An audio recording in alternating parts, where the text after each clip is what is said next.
थोड़ी सी चर्चा ही हो जाए। क्या संविधान है, किसने बनाया संविधान? संविधान क्या? We the people, we the people. आज महिलाएं बहुत बैठी हैं, थोड़ा मेरे से इंटरेक्ट करें। वी द पीपल, कौन पीपल? सब रामायण देखते थे टीवी पे? किस किस ने रामायण देखी है? टीवी पे हाथ खड़ा करो। हैं?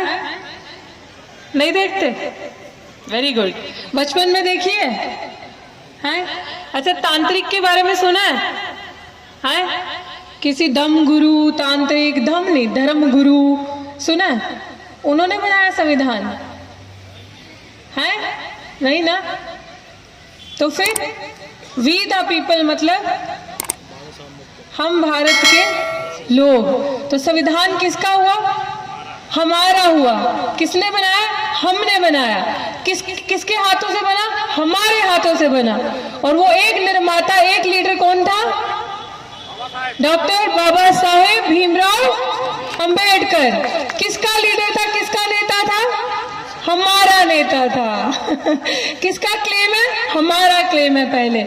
और अब जब संविधान दिन दिहाड़े, बाबा साहब ने क्या कहा था? संविधान कितना भी खूबसूरत हो, लेकिन अगर उसको चलाने वाले लोग बुरे हैं तो वो बुरा ही कहलाया जाएगा। तो आज क्या हो रहा है? आज किन के हाथों में संविधान है? मैं आपसे बातचीत कर रही हूँ। आपने मुझे YouTube पे सुना होगा, मेरा भाषण देने का मन नहीं है, मैं बातचीत कर रही हूँ। पीछे थोड़ा शांत हो जाओ। आज देखो किन के हाथों में राज दिया हमने, किन के हाथों में संविधान दिया हमने। तो जब संविधान का पन्ना पन्ना फाड़ने की कोशिश हो रही है, ध्वस्त करने की कोशिश हो रही है, खत्म करने की कोशिश हो रही है, तो क्या कोई और बचाने आएगा? अंग्रेज बचाने आएंगे? तो किसकी जिम्मेदारी बनती है बचाने की? हमारी कि अंग्रेजों की, या उन तांत्रिकों की, या उन पूजा पाठ वालों की? हमारी। तो हमारी अगर जिम्मेदारी बनती है उस संविधान को बचाने की, तो हम अपना ये कर्तव्य, अपना ये फर्ज कब समझेंगे? सबसे बड़ी चीज एक महिला हूं, और आज महिलाओं को ही देख के संबोधित करूंगी। माफ करना जितने पुरुष बैठे हैं, क्योंकि मुझे आज बहुत खुशी हो रही है देखकर कि इतनी महिलाएं आ जाई हैं मंच के सामने। मेरे जो पीछे भी बैठी हैं उनका भी बहुत बहुत इस्तकबाल करती हूँ, क्योंकि हम सबको ये चीज रियलाइज करने की जरूरत है कि बाबा साहिब ने सबसे ज्यादा काम महिलाओं के लिए किया है कि नहीं किया है?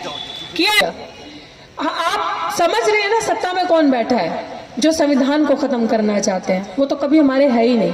आरएसएस वाले या भाजपा वाले कह लो, या मनुस्मृति वाले कह लो, ये चाहते थे कभी संविधान बने, ये चाहते हैं कभी संविधान रहे। क्यों? क्योंकि दुर्भाग्य ये है हमारा कि इस देश में जब से देश आजाद, सबसे बड़ा चेहरा अगर नारीवाद का, फेमिनिज्म का कोई है तो वो बाबा साहेब डॉक्टर भीमराव अंबेडकर हैं, जिन्होंने फूले साहब के और माता सावित्रीबाई फूले के मिशन को आगे चलाया। और उन्होंने देखा कि सबसे बड़ी वो समाज की स्थिति तभी अच्छी हो सकती है अगर उसकी महिलाओं की स्थिति अच्छी है। बाबा साहेब ने कहा ना, I measure the progress of the community by the degree of the progress which women have achieved. तो बाबा साहेब ने क्यों कहा था? इसीलिए कहा था। बाबा साहेब ने कहा था कि माँ जन्म देती है बच्चे को, लेकिन कर्म नहीं देती। तो शिक्षा सबसे बड़ा, वो शेरनी का दूध है ना, जिसे आप पीते हो तो दहाड़ते हो। तो बाबा साहिब ने कहा कि मैं सबसे बड़ी प्राथमिकता देता हूं शिक्षा को। महिलाओं की शिक्षा इतनी जरूरी है। और महिलाओं के लिए क्या क्या नहीं किया बाबा साहिब ने। हमारा भारत का संविधान भी बात करता है धर्मनिरपेक्ष उसकी चीजों की।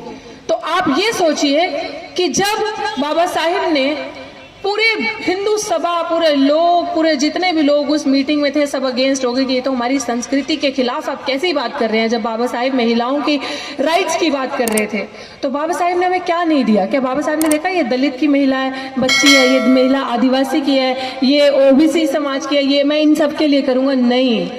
तो हमारा लिए तो जो किया, लेकिन आज सबसे ज्यादा शुक्रगुजार बाबा साहिब का उन महिलाओं को होना चाहिए जो पीड़ित, शोषित, वंचित वर्ग से नहीं आती हैं, जो कहने को so called upper caste community से आती हैं।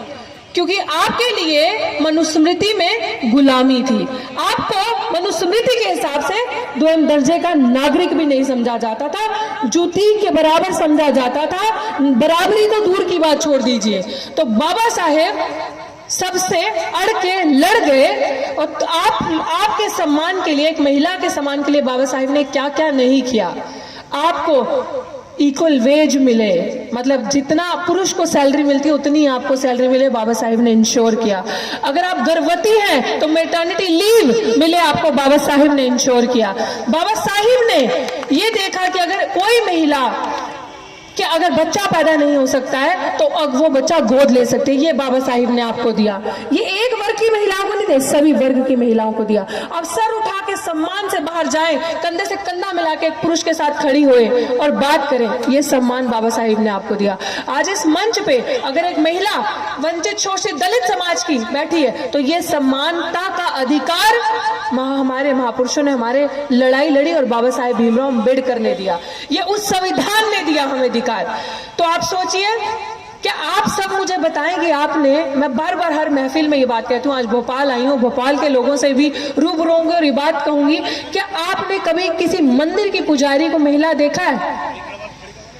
किसी मस्जिद में मौलाना महिला देखा है? चर्च की पादरी महिला देखी है? तो आपने राष्ट्रपति देखी है, प्रधानमंत्री देखिए, राज्यपाल देखिए, कलेक्टर देखिए, डीसी देखा है, आईएएस ऑफिसर देखा है, टीचर देखा है? तो जो अधिकार धर्म आपको नहीं देता वो अधिकार संविधान आपको देता है। तो ये है हमारे भारत का संविधान। तो ये भारत का संविधान जब आपको अधिकार देता है, तो जब आप राज्यपाल बनते हैं, कलेक्टर आईएएस ऑफिसर बनते हैं, या हमारी एक सत्ता में बैठते हैं और कुर्सी संभालते हैं, एमपी एमएलए बनते हैं, तो जब आप पढ़ते हैं ना तो आपके मुंह में जुबान आती है। तो जब जुबान जब मुंह में आती है ना, जैसे बाबा साहब ने क्यों कहा था, agitate, organise, educate, agitate and organise and agitate. जब आप एजुकेट होते हो ना, जब आपके अंदर वो अवेयरनेस आती है, आप सवाल करते हो कि क्यों हुआ हमारे साथ ऐसा। हमारे महापुरुषों ने तो लड़ाई लड़ी थी हमारे लिए कलम की, तो आज कलम हटके फिर से झाड़ू क्यों हमारे हाथों में थमा दिया। ये सवाल जब हम करते हैं ना, तो इस सवाल से डर लगता है उन लोगों को जिनको शोषण करने का मजा आता है, जिनको पता है कि एक को दबा के मैला कुचैला काम इनसे करवा के वो जो शोषण का लुत्फ लेते हैं ना, हम वो जो आनंद लेते हैं, उन लोगों को डर लगता है कि ये जागरूक हो गए, ये शिक्षा इनके पास जा रही है, अवेयरनेस बढ़ रही है, हम ही से सवाल कर रहे हैं। हमने तो एक स्ट्रैटेजी के तहत इनसे सब छीनना चाहा। तो वो एक एक पन्ना संविधान का खत्म कैसे करते हैं, पूंजीवाद लाकर, प्राइवेटाइज करके चीजों को कॉर्पोरेट घरानों में देके। आज दिल्ली विश्वविद्यालय से मैं हूँ, दिल्ली विश्वविद्यालय में एक चिड़िया आ चुकी है, नेशनल एजुकेशन पॉलिसी नाम की, समझ रहे हैं आप? नेशनल एजुकेशन पॉलिसी मतलब सब प्राइवेट कर दिया, सरकार के हाथ खड़े। अब वो शिक्षा जो आपके बच्चे सालाना मात्र साल की एनुअल इनकम सिर्फ 3-4 हजार में ले लेंगे, वही शिक्षा अब आपको जो प्राइवेट प्लेयर्स एंटर करेंगे 3-3 लाख 4-4 लाख 3-3 महीने की 6-6 महीने की फीस होगी देने के लिए। क्या दे पाएंगे आप लोग? एक सामान्य वर्ग का इंसान दे पाएगा? मुझे बताएं। तो फिर ऐसे ऐसे करने से कुछ नहीं होना। लड़ाई लड़ी हमने। आज 26 नवंबर है तो हम इकट्ठे हो गए, बाकी दिन हम क्या कर रहे हैं? सो रहे हैं। वो लोग वहां बैठकर आए दिन ऐसी स्ट्रैटेजीज बनाते हैं ताकि आपके बच्चे उस जगह तक नहीं पहुंच पाए। क्यों? क्योंकि कलम की जो ताकत है ना, वो आपने उनको थमा दी है। वो कलम की ताकत से आपके बच्चों का सुनहरे भविष्य और आपके बच्चों का गला काट रहे हैं। ये हो रहा है और ये हो चुका है। और रही बात हमारा, हम तो बैठे, हम आते हैं हर बार, कहीं कोई भी हमें बुलाता है, आप सबकी सभा ने हमें बुलाया, भोपाल में बुलाया, हम आए, हम यहाँ लड़ाई लड़ रहे हैं, लेकिन ये हमारे अकेले से कुछ नहीं होगा, ये एक दिन से कुछ नहीं होगा। ये लड़ाई अब आपको समझ में आ रहा है। भानु प्रताप जी आप स्टेज पे देख रहे हैं, एडवोकेट भानु प्रताप जी किस चीज की लड़ाई लड़ते हैं?